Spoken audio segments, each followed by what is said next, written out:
Hello and welcome to episode 1 of our open conversation series. So each week we're going to be doing a Facebook Live, just speaking about loads of different topics, either personal to us or just topics in general to do with relationships and love, and there might be some stuff about sex and just all everything. Yes, there will be. Today's open conversation is going to be about the reasons why neither of us wanted a relationship. A lot of people said to us that, well, we should be in a relationship, and why are you not in a relationship yet? Well, we're going to have a conversation about that now. I think, for me, personally, I got to a point where when you go through something really shit and you start working on yourself, I think I got to a point where, this is going to sound really bad as well. Oh no. But I feel like I got to a point where I didn't want to allow anyone into my sort of little bubble, because I'd done the work on myself, and that's the thing when you go through something and you've got some insecurities that you need to work on, and once you have, if you're not careful, you can start to feel like you're better than people. I was about to say, you almost feel inferior. Yeah. No, superior. Yeah, you do. Everyone else is like, oh. Yeah, and that's exactly how I started to feel. I thought, then again, this is going to sound bad. No one around Sudbury is good enough to come into my little bubble, and that's exactly how I felt. But the more time I actually spent with you, I can remember, our little Sundays when we used to go to the cinema, and we haven't been to the cinema for a while. But when we go to the cinema, and we used to come back, and you'd have a little nap on the sofa. Still do that now. I know. And I used to look at you, and every Sunday that went by, Fucking hell, why ain't she left yet? I can't get rid of her. But I just realised more and more how much I do care about you. Whereas at the beginning, I didn't want to care about you. That's why it was just sex. Yeah. I had like a little bubble, and I didn't want you to pierce it, and I didn't want any of my feelings or emotions to come out either. But then once you start spending time with someone that you actually begin to like, it's quite scary. I think I was worried that when you've gone through some shit, you're worried almost that you might go back to that point. And also, because you do feel so much better, you feel like you're better than the majority of people around, which again isn't great. And for a lot of people telling us, oh, why are you not in a relationship yet? And Oh, you basically are. I know. It was just, I personally didn't feel ready, and I know I had a lot of shit that I needed to sort out before we got in a relationship. And I'm quite fortunate enough to have, well, probably one very close friend, Jen. And I spoke to her. One of the conversations I had with her was in regards to my fears about getting into a relationship. And I don't know whether you want me to share this, but it was when I said to you, can you remember when we sat in Wetherspoons? We were sat there, I think we'd been out, I can't remember where we went. We went somewhere, and then we just went into Wetherspoons for a pint. I can't remember where we'd been. But anyway, so we spoke about being in a relationship and whatever, and I said that I'd spoke to Jen about something, and I said to you, one of my biggest fears, and I'm going to go into more detail about this after, because the normalities of relationships and society and stuff and culture, this won't sound how it's meant to come across. But one of my biggest fears is the thought of sleeping with the same person for the rest of my life. And when we had that conversation, I told you that in Witherspoons, and to see your reaction, and you were like, yeah, I can understand that. I was like, what? Fucking hell. I do get it though, it's such a massive commitment, and there's committing just to one person. I'm not saying that you're going to commit to thousands of people, but one person can't give you absolutely everything, despite what social media says and what your friends are telling you. Oh, if he loved you, he'd do everything and give you everything. Yeah, so do I, because not a single person can give you everything in life. And it's unfair to put them expectations on someone. Yeah. After that conversation that we had, and I said that, and just seeing your reaction and knowing that you actually meant it, straight away I was like, fuck. And then I spoke to Jen, I was like, this is how the conversation went. And she was like, so all these things that, remember I said to you, like, I'd like my own space and I don't want to, I need to, have my own time. But the more I had my own time, the more it made me realise I want to spend time with you. And then after that conversation, I spoke to Jen and she said again, well, this, the past 8 or 9 months that we sort of met each other and spent some time together, she said to me, well, Charis has literally given you everything you've asked for right up to now, and you've had a conversation about one of your biggest fears, and she's still there. And it literally slapped me in the face. I was like, I can't not be in a relationship with this girl. I just knew straight away that I was like, why have I been so scared to open my heart again?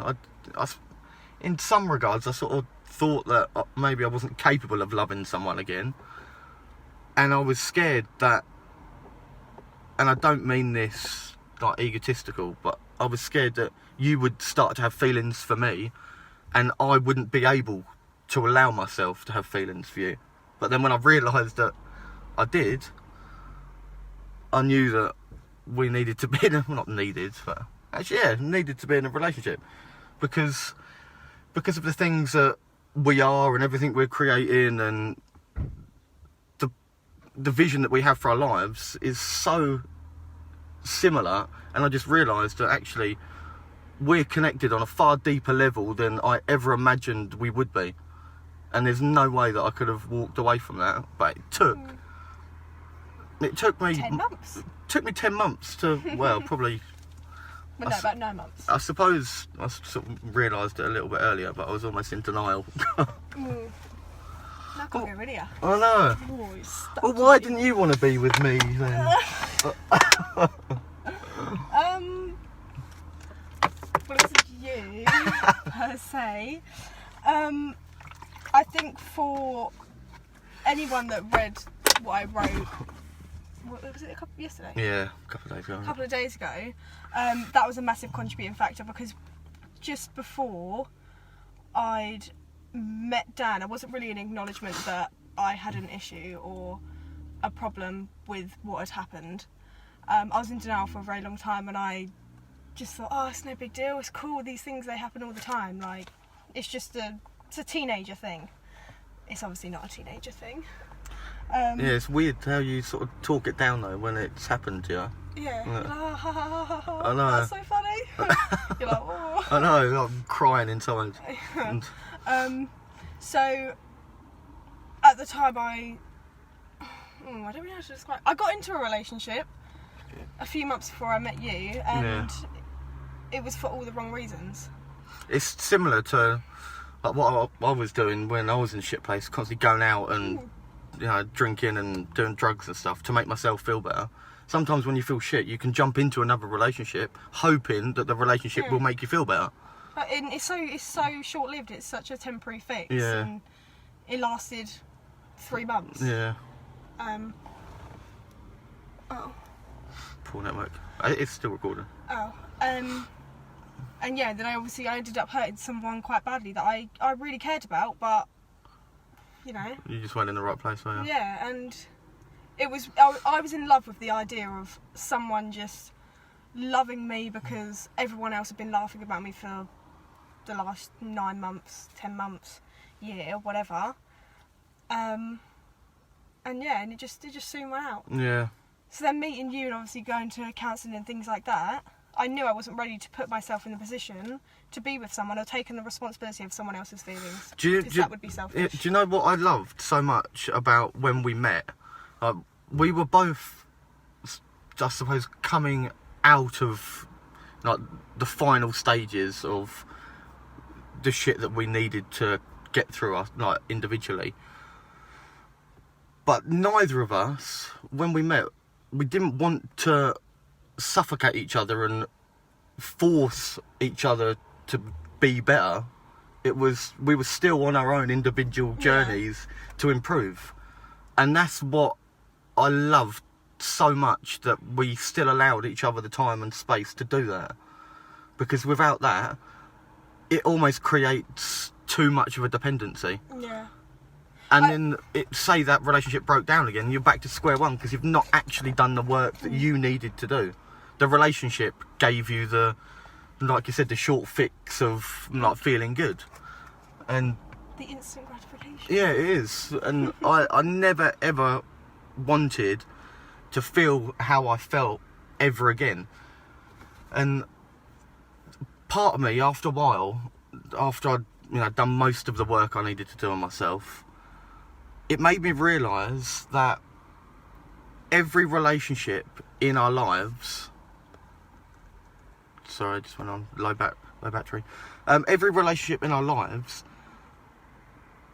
help us so much to uncover all these little insecurities and little things that we have about ourselves that sometimes we don't even know we have until they're brought to the surface from a certain relationship or experience. Once you've done the work and got through that part that you needed to do, that's when you're in a position to start attracting a new relationship. But before then, if you don't do the work that's required, you will end up either hurting someone, getting hurt again yourself, or creating a relationship and, heaven forbid, having a child, bringing another life into the world, and not having strong foundations of a relationship. And we spoke about what we want from a relationship, what we want with our lives, and the things that I've spoke to you about now, I've never had as much transparency in a relationship as what I do now. Even to the point I'm saying to you that I'm scared to just sleep with you for the rest of my life. But you didn't take it personally. And that's what I love so much about you, that you can see things a lot clearer rather than instantly thinking, fucking hell, it's a personal attack. Because in reality, nothing's ever a personal attack. I was about to say that literally every single thing you could probably think of in life is nothing personal towards you. It is exactly about the individual. Yeah. The other individual. They're just projecting their own fears onto you. Even if someone directly insults you or directly makes something your fault or just makes it very direct verbally or physically, it's fundamentally still nothing to do with you. No. It's not. Nothing is ever personal, and sometimes it can be so hard. One of the podcasts I listened to recently was the illustration given was, say for instance, someone come and shot your cat. That still would not be personal. They might have had something go on in their day that pushed them to do something. Even if that person doesn't like you, knows you and doesn't like you, that still is nothing personal to you for them killing your cat. And when you can start to think like that, it allows you to grow and get to different stages of your personal experience that you probably never would have got to. You have to try and look at things objectively rather than subjectively, and start thinking about the things that you want from life without taking things too personally, because otherwise you're just going to be a victim all your life, aren't you? Yeah. And I think now what we're creating and where we're heading and our little vision for next year, which we will be blogging about, I've never felt so excited for a future with someone as what I do now. And maybe before, I'm not saying my past two relationships I didn't love them, because I did, but this love now is just completely different. Like I always say to you, I've never experienced this sort of love before because it's so open and honest. And I know that even at my lowest or my biggest fears, nothing I do or am will scare you away. And that's what I love, being able to communicate openly and honestly with you. Because if you haven't got that, I personally don't think you haven't really got a relationship, have you? No, I agree. And a lot of people that I listen to in podcasts and stuff like that, they talk about treating your lover as you would your best friend.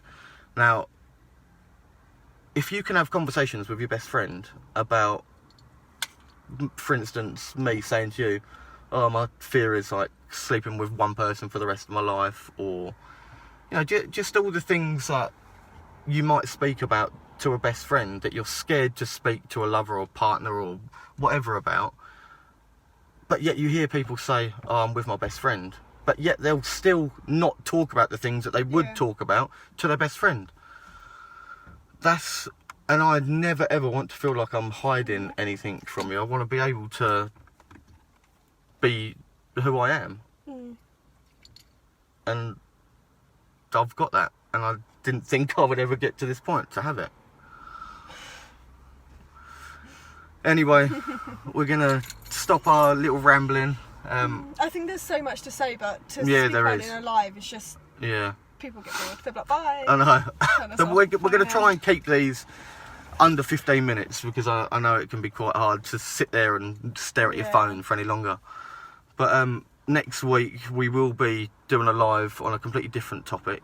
I thought about making it a specific day each week, but again, we want to be as real as possible. And you know, when just some days you just don't want to talk about something, or you've just got stuff going on. So it will be weekly, but we're not sure on the day, but we'll let you know on the day what time it's going to be. Anyway, we're in Nottingham because as you can... we're not. Well, near enough. No, we're not. Where are we? That's like, near like Stoke-on-Trent, kind of. So we went through? We've gone past Nottingham, I think. I don't know, I'm not very good at geography. And the Cheadle, wasn't it? Yeah. I don't know, we're somewhere in the country. We don't know where we are, we don't know how we got here, but Charis is at Download Festival today, and I'm going to have a little wander about. Although the weather is shit, the scenery is so nice here. Yeah, it is nice. But yeah, anyway, I hope you enjoyed it, and please leave any comments, and give it a little like and a share. We'll be back next week, but I hope you have an awesome weekend. See you later. Bye.